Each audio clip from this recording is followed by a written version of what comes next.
Sige. Kaya may sila na ina. Uy, bakit umiiyak na? Alam lang si tatay, parang umiyak ka na rin. Bakit? Ewan ko kung bakit. Para bang mawawala na sa mundo. Siguro dahil sa pagmamahal natin sa magulang natin, no?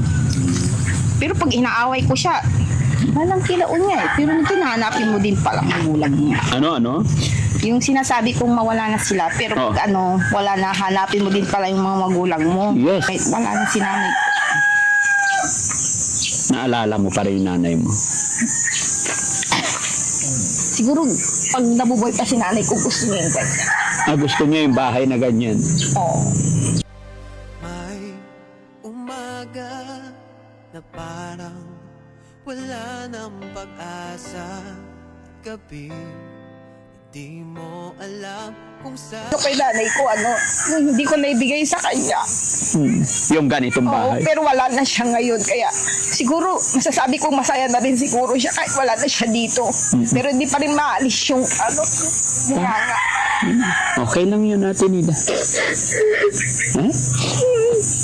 Huwag kang mag-alala. Hindi ka iwanan ni Daddy Frankie hanggat hindi natapos tong bahay mo, ha? Para maging masaya yung nanay mo, okay?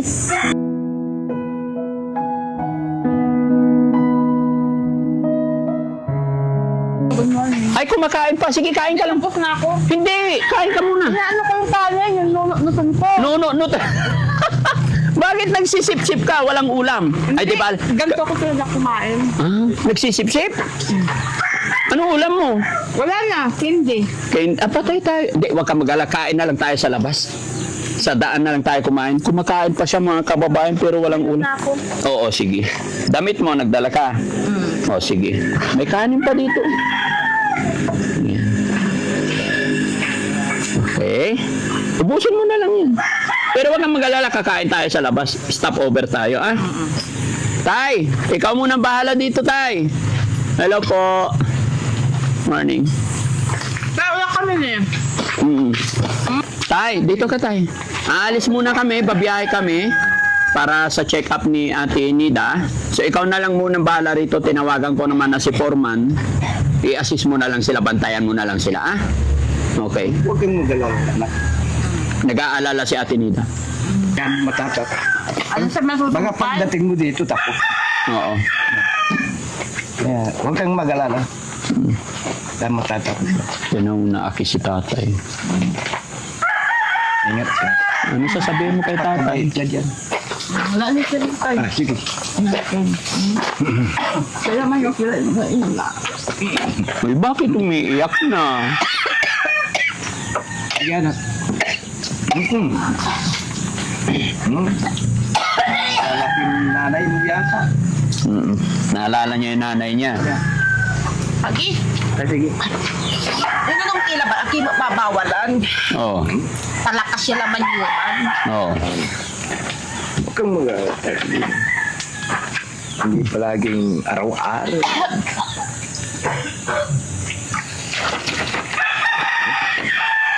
Wag lang sobra, no, Ate Nida? Hindi naman eh, bisyo na nila eh. Kahit sigarilyo, hindi mo na. Hindi matanggal. Hindi dapat tanggalin na yung sigarilyo. No? Opo. Hindi niya matanggal. Pati inom. Okay lang na magsigarilyo siya. Bakit? Tamanagderal. Managderal? Managderal na? Nasisira. Ay, oo. Masisira talaga kalusugan pag ano. Kaya nga sabi ko dapat tanggalin na sigarilyo. Di ba? Nakalimutan ka. O, okay na tay? Yung gamot mo, okay mo. Manay. Ay, yan na. Ay, Si Ukang, alis na kami. Okay. O, sige tay ha. Darating yung foreman ngayon. Alam ko 5 yung magjo-duty ngayon dito para mas mabilis. Pagbalik niya, Tinida, tapos na yan. Okay, let's go. O, anong... Kang. Tinida, wait lang. Mga kababayan natin nanonood sa'yo. Ay, hello po. Good morning po. Papunta po kami ngayon sa, sa check-up namin. Oo. Pero may tanong ako, Tinida. Tay, dito ka. Nagpaalam lang si tatay, parang umiyak ka na rin. Bakit? Ewan ko kung bakit. Para bang mawawala na sa mundo. Si tatay ko. Hindi. Siguro dahil sa pagmamahal natin sa magulang natin, no? Pero pag inaaway ko siya, walang kilaon niya eh. Pero hinahanapin mo din pala ang magulang mo. Ano? Yung sinasabi kong mawala na sila, pero Oh. pag wala na, hanapin mo din pala yung mga magulang mo. Yes, minsan pag galit tayo, nakakapagbitaw tayo na hindi maganda, no? Oh, bigla na lang pumapasok sa isip natin yun. Tapos, siyempre, masyadong madulas yung dila natin. Oo. Kaya nakapagsalita tayo ng Nakapagsalita tayo na ang yun. basa-basa. Oo. Tapos, nagasang. Oh, pero maya-maya or bukas, pag hindi mo nakita ang tatay mo, nahanap mo siya. Manaburido. Nag-aalala ka pag nawala yung tatay mo? Mm. Bakit kaya? Pinag-aburido, siyempre, di lang tatay ko, kundi pati mga kapatid ko. Mag-aaburido. Nag-aaburido ka. Kaya minsan Tapos minsan naiinip ako. naiinis. Ewan ko nga ba sa aking sarili, hindi ko maintindihan. Hindi sa hindi maintindihan. Natural po yun, Ate Nida, kasi tao tayo. Pangalawa, anak tayo, anak ka ng tatay mo. Natural na mag-aaburido ka kasi alam ko, mahal mo ang mga kapatid mo, tatay mo. Kaya naiintindihan ko yun. Di ba? Pamilya tayo eh. Mahal natin ang tatay natin. Kahit ako, pag di ko nakita yung tatay ko na nandun sa malayo, hindi pa nakauwi, gabi na. Hindi ako mapakali hanggat hindi nakarating siya sa bahay. Hanggat hindi siya safety. Nag-worried ako. Yun yung nakikita ko sa'yo. No? Hanggang kailan mo mamahalin ng tatay mo? Hindi natin masabi eh. Hindi ko masabi. Oo. Hindi natin masabi hanggat nandito pa sa akin. Pero kahit wala na sila, bakit nanay ko? Kahit wala na si nanay ko.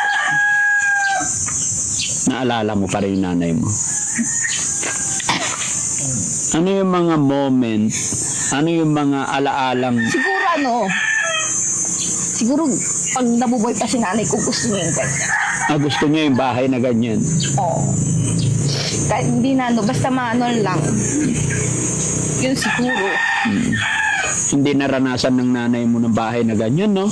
Oo. Baka siguro ganun nga, no? Pero wag kang mag-alala. Hindi ko masasabi kasi ipapaano mo pa ata siya lahat eh. Yes. Pero kahit ganyan lang, Hindi. ayos na sa amin. Hindi. Aayusin ni Daddy Frank yan. So, ibig mong sabihin, kung buhay lang yung nanay mo, maging masayang-masaya siya. Hindi lang siguro bunganga ng bunganga. Oo. Kaso nung nabubuhay pa siya, bunganga ng bunganga. Bangangera yun. Oo. Talagang ganun lang naman siya eh. Parang doon kaya tanagmana na nanay mo. Pero bungangira na mabait, di ba? Pati ako sa'yo, Ate Nida, na naiiyak nung nasabi mong kung nabubuhay lang yung nanay mo, makikita niya yan. Masaya siya, di ba? Alam mo bakit ako naiiyak? Kasi wala na rin yung nanay ko, patay na rin eh. Di ba?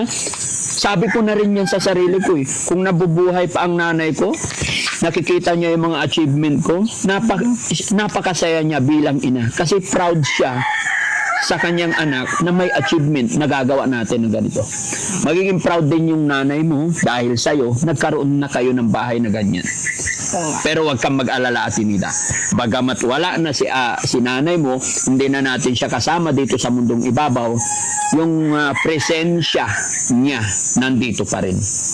Kaya wag mo isipin malungkot siya. Alam ko masaya rin yung nanay mo dahil nakikita niya kayo, nakikita ka niya na nagiging okay na. And then nakikita niya na nagiging maganda na yung bahay niyo. Lalo na pag napinturahan na yan, no?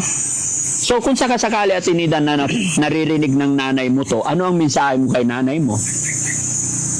Ano ba? Mamasay. Di ko alam eh, sasabihin. Hindi, sige, kunwari nandyan si nanay mo, nakikinig. Ano sasabihin mo? Ipagyayabang mo ba, Nay? Eto, may bahay na tayo. Sige nga. Baka pwede rin siguro. O, sige, paano Paano ba? Sige. Nay, kung nandito po kayo, kung nabubuhay lang kayo, siguro ito na yung bahay na gusto nyo. Siyempre, yung bahay natin, gusto din nila yon. Pero yon, siyempre, kumbaga, nasisira din kasi yung mga ganyan bakawayan, palit ng palit. O di, yun, masaya na si nanay ko. Siguro maganda yung pakiramdam niya. Tapos, di na siguro siya mapapagod kung kumilos, magtrabaho. Wala naman pinagkaiba sa kawayan po, tapos sa bato po. Siyempre, inaano niya lang yung mga basa, siyempre, makapapaisturbo, may kakumuyan, Oo. magbubukid ka, tapos mga anak mo pa, tapos ano, ang anak mo pa, tapos trabaho niya pa sa bahay at talangkab namin. Walang pinagkaiba naman sa paglilinis, kahit kawayan ang bahay mo o ano, yun lang inaano niya lang kasi pag tag-ulan, nababasa. Mapalinis si nanay ko, wala namang problema. Kaya siya laging nagdadaldal kasi makalat, kumbaga butas ang yero, hindi nawawalan, basa Kaya lagi. siguro, mano kay nanay ko, yung hindi ko naibigay sa kanya. Yung ganitong Oo, bahay. pero wala na siya ngayon. Kaya siguro, masasabi kong masaya na rin siguro siya kahit wala na siya dito. Pero hindi pa rin maalis yung bunganga. Okay lang yun natin, Nida. Huwag kang mag-alala. Hindi ka iwanan ni Daddy Frankie hanggat hindi natapos tong bahay mo, ha? Para maging masaya yung nanay mo, okay? Alam nyo mga kababayan, kaya naging ganito ang pagkikir ko kay Ate Nida, pag-unawa ko. Dahil alam ko kung gaano kabait na anak si Ate Nida. Bakit? Sabi ko siguro masaya yun. Oo. Kahit wala siya dito sa mundo po, yun lang po. Alam nyo mga kababayan kung bakit ganito nga po yung pagkikir ko kay Ate Nida. Dahil alam ko si Ate Nida ay napakabait na anak mga kababayan. Bakit? May nakausap akong kapitbahay, nagsabi sa akin na kaya po umalis si Ate Nida, kaya nag-abroad si Ate Nida para pagawan daw ng bahay yung kanyang nanay at tatay. Kasawi ang palad, hindi nga po siya sinuwerte, napabalik ng wala sa oras dahil nagkaroon ng problema. Kaya ganito yung bahay na ginagawa ni Daddy Frankie. Noon, kwarto lang ang plano ko. I-renovate na yung kwarto niya. Pero nung naikwento sa akin ng kapitbahay nila, yung totoong Ate Nida, kung bakit siya pumunta ng malayong lugar ng ibang bansa para bigyan ng magandang bahay ang kanyang magulang. Pero hindi natupad dahil sa problema. Kaya ganun na lang yung pag-iingat ni Daddy Frankie. No? Mga kababayan, napakaaga pero nagiging emotional masyado. Ganun din po ako dahil ramdam ko si Ate Nida dahil wala na rin yung nanay ko. No? Pero Ate Nida, ipakita natin sa ating mga magulang, sa ating nanay, kaya natin sinabi, bagamat wala na sila, pakita natin na masaya tayo para sa kanila. Para maging masaya din sila, okay? Si tatay umiiyak. Naalat sa asawa to. Naalala niya asawa niya. Si nanay ko. Oh, tay, bakit umiiyak na si tatay?